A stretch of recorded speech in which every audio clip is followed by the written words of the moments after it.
Thanks to AG1 for sponsoring this video. Do you recall your first experience with...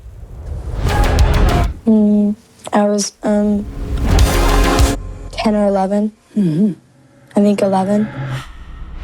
Would you welcome, please, Drew Barrymore. Your life took a dramatic change after you were the little kid in E.T. Of all of E.T.'s kids, Drew has met with the most success since the movie. All of a sudden, your childhood was robbed from you almost. Part of the problem sounds like that you grew up too soon. You know, my life since the day I was 6 years old has basically been an open book. Wow, everybody wants you, everybody's tugging at you, everybody wants a piece of the rock. I always say to myself, everybody makes mistakes. In her personal life, she's had some much publicized experience being wild, including a 4-year battle with drugs and alcohol. I didn't want to go off and play Barbies. I wanted to go out to a club and dance. Did you ever stop and think, none of this would be happening to me if I weren't a Barrymore? He is 3 million light years from home. 1983. A movie about a friendly alien has just become the highest grossing picture of all time, and the world is obsessed with one little girl, Drew Barrymore. E.T. phone home. One of the most popular movies in the history of motion pictures, E.T., and one of its stars, Miss Drew Barrymore, who is with us this morning. Drew's life was changing dramatically. Drew Barrymore, E.T. But really, she was no stranger to the attention. Gainsburger's dog food. Well, when I was 11 months old, my mom took me into an audition for a Gainsburger Papi Chow commercial. I had done 1 feature film, 3 or 4 TV movies, and about 20 commercials. Oh, you'll be terrific. But millions of people will be watching. Soon after this commercial was made, this little flower girl starred with E.T. So that was my first job, and I think my mom thought that this was a good thing for me. Is it hard for you to learn the lines? No. It's fun to go up in front of that camera and see yourself on that big screen and say, that's me. Even though it's hard work, sometimes it's worth it. In fact, by 7 years old, she was already a pro. It's at this age that Drew becomes the youngest ever host on Saturday Night Live, an early indicator of how the adults around her viewed her.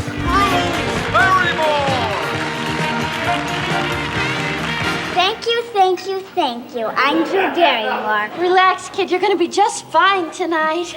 Hey, come on. Can I get you a glass of milk, honey? Milk? I'm a Barrymore. Get me a drink and make it a double.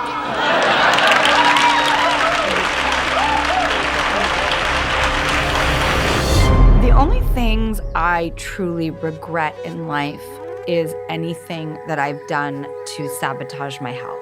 Today, Drew is an advocate for taking care of our mental and physical well-being. So while making this documentary, I found it important to draw the parallels in Drew's journey and the choices we make every day. I'll be real with you, I care a lot about my health, but I still struggle with it. I've had issues with my gut for years, and I've got a serious knack for losing steam. For a long time, just to try and feel a bit better, my morning routine included all of this. But now, all I need is this. This is AG1. The wordy description is its 75 high-quality whole food sourced ingredients, including vitamins, minerals, superfoods, probiotics, and adaptogens. But what that means is a no-nonsense, foundational nutritional drink that supports immunity and energy throughout the day. With just 1 scoop and some water, AG1 is an effortless part of my morning ritual. I'm no athlete, but with long days at my desk, AG1 keeps me feeling healthy and energized. So head to drinkag1.com/Dodford for a free 1-year supply of immune-supporting vitamin D3 and K2 and free 5 travel packs with your first purchase. But next, who are those Barrymores anyway? Drew Barrymore is here. She is the 5th generation in a century-old legacy of actors. The Barrymores in the 30s and the 40s were the most prominent acting family in Hollywood. He was called the greatest American actor of his time, of all time. You carry this amazing name. His name is John Barrymore. You know, which must be some pressure. How grateful that your last name is Barrymore and helper hindrance. I wanted to be like them so badly for so long. You know, that was like, God, I want to be just like my dad and my grandfather and my grandmother and my aunt and my uncle, you know. When I was younger, I always thought that people expected me to be as good as they were. And you can't. Because they were all famous people of the theater, and they were respected, and they were talented, and, you know, and they drank. Some people thought because, you know, I'm related to this family, I must be nuts too, and they're right. But out of, But a smooth ride was never in the cards for Drew Barrymore. Whether you see it as good or bad fortune, the Barrymore surname meant arguably Drew's destiny was pre-written. Her grandfather, the great actor John Barrymore, lived inside a bottle for most of his career and ultimately drank himself to death. My whole family was definitely, they were all drinkers, and they abused it. They say it's hereditary, and I'm sure it is. Drew's father, John Jr., was a marginally successful actor who once slammed Drew into a wall and ended up drunk and penniless. But the horror stories didn't shake little Drew. This was her path. I think you want to honor your family. Yeah, exactly. I want to make them proud. I mean, they were here in like the 1700s doing theater. From Ireland? I would be lying to myself if I did any other job. I just learned that I just wanted them to be proud of me. Yeah. How do you feel yourself related to John Barrymore? I feel like we would have been best friends. I feel like he's watching over me. To explain in her own words just how much of an impact her very famous family had on, well, let's say her life choices. 1988. At just 13 years old, Drew already had several years of Hollywood partying behind her. So you started drinking at 9? Mm-hmm. It became like a fashion. And that's what I wanted to be a part of. I really was a party girl. Off the back of E.T., Drew was a welcome face everywhere, including Studio 54.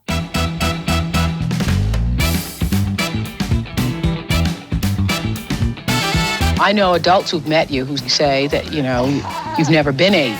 You always hung out with adults, talked to adults, and really had a lot of adult friends. But you go out late at night. I saw you, Drew Barrymore, cha-cha-cha.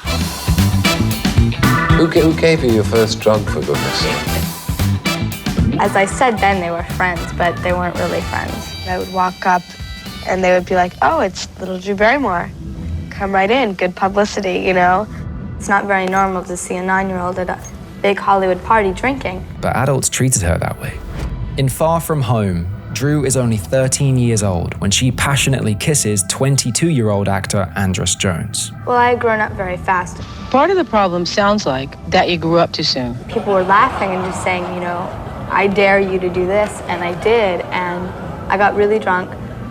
And it was such a scary, frightening feeling, yet it was such an escape. Even though I was younger, it was just very easy for me to get in. It was very easy for me to do a lot of what I wanted. How old were you when you tried coke? 13.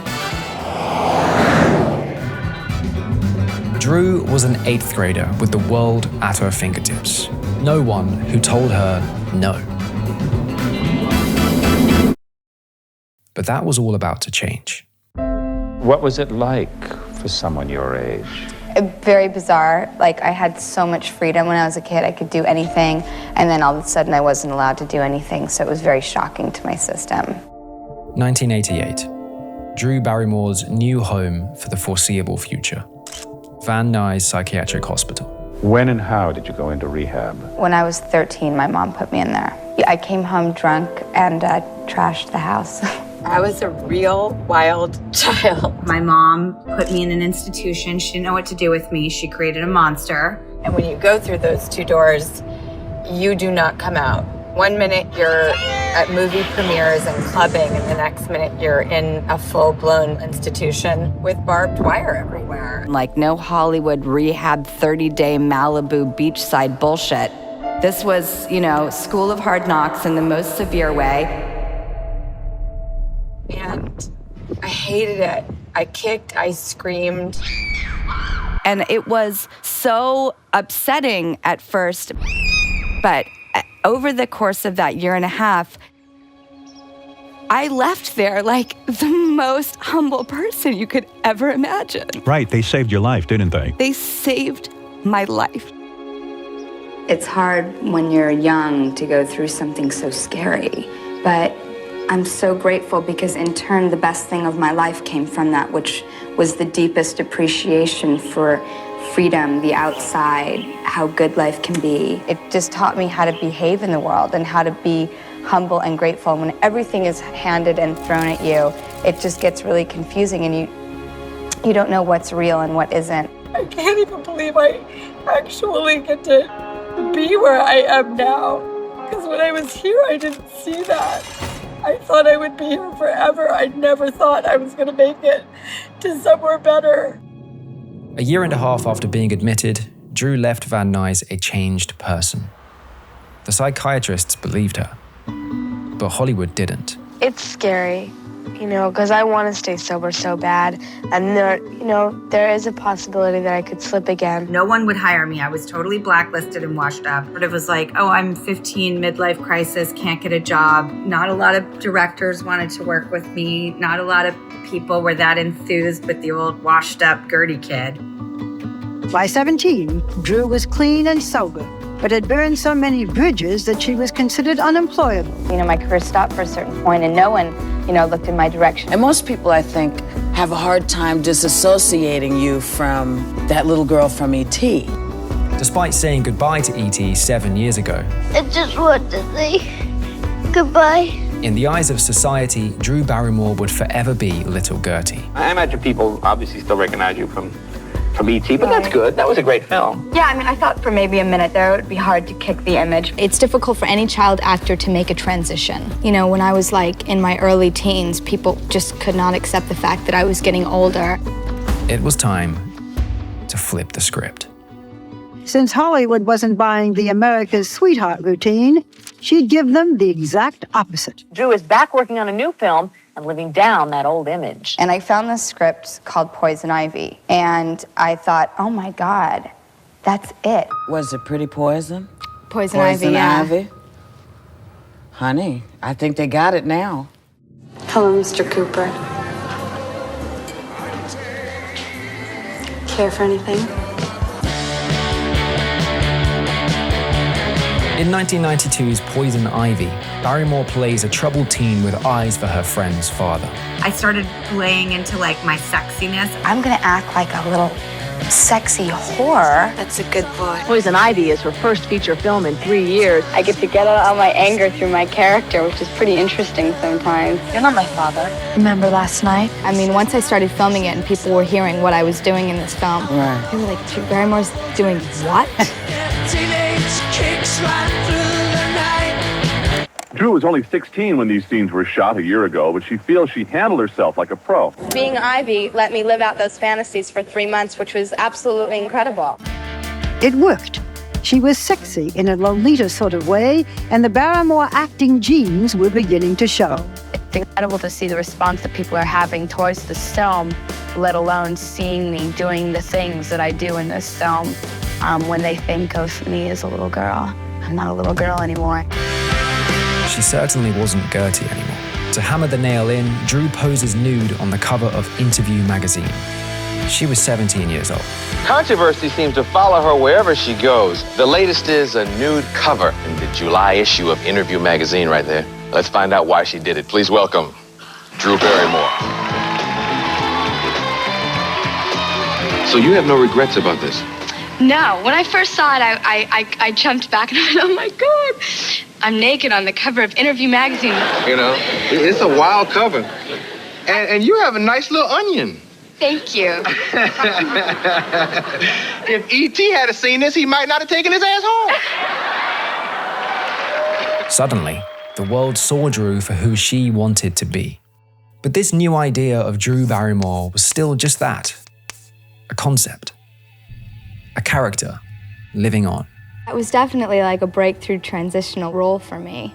And it was a surprise to you, too, because I know you never think of yourself as sexy or beautiful. No. I don't get it. Why not? I don't look in the mirror and go, baby, you've got it going on, I always had the lowest self-esteem of anybody I knew. People say, how do you feel that people are calling you a sex symbol, or how does it feel to play these, seductress roles? And I'm like, are you kidding me? Me? I'm like the clumsiest girl in the world. So you look in the mirror and think what? That I was overweight, that I had a round face, my eyes weren't good enough, my hair wasn't good enough, my legs were too short, my waist was too big, my feet were too big, my teeth weren't straight enough. Just every little detail wasn't right. In many ways, Drew was an adult living in a child's body and a child living in an adult's body. the world couldn't decide what she was. And that confusion started at home. Drew was alcoholic at 9. By the time she was 10, she was smoking dope. And at 12, she was doing cocaine. Now, I know what you're thinking. What was the mother doing? Well, I'll ask her if you like. Ladies and gentlemen, Jade Barrymore. Where were you when she was going to parties and bars at 9? I was never with her at bars at 9, but I would go with her to parties. There were a lot of industry functions and then private social/business functions. And when we got there, we would stay together for time. Then she would go her way and I would go my way. And not knowing about the problem, I was not as scrutinizing as I should have been. When Drew left rehab in 1989, she made the difficult decision to be emancipated from her parents. Tell me about your mother. You're now estranged from your mother. Yeah, my mother and I don't speak, I think, because it's the appropriate thing for both of us to do right now. Now, at 14, though, you knew to get emancipated from your mother. Yep. She was 14 years old. But now, in the eyes of the state of California, she'd legally be an adult. I've always said that both of us have a lot of growing up to do. And I sort of, would you like me to do a dance for you? You bared your chest Yes. on the David Letterman show in America. Only to him. Oh my God. I had no plan of doing that. Again, I'm like sort of an act first, think later person.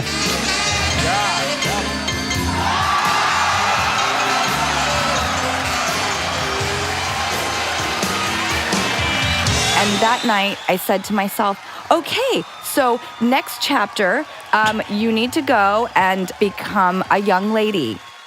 Should I be embarrassed? Did I do something bad? Am I in trouble? That's the closing of a wild chapter. It was the closing of a chapter. The Like a symphony book. ended. And I immediately went out, and I know it was when I found Ever After, I found the path that I wanted to be on. It's a new spin on an old tale with a twist. In this version of Cinderella, Drew Barrymore isn't waiting around on Prince Charming to save the day. She's in charge of her own destiny. And I got to do the thing that would change the course of my whole life. It was the greatest lesson of my life because it was about demure capability and a woman rescuing herself rather than waiting to be rescued. It was the message I needed the most. I wasn't just a sexy tart. You do it yourself. You rescue yourself. 12 years after skyrocketing to fame, it seemed Drew Barrymore had lived half a dozen lifetimes.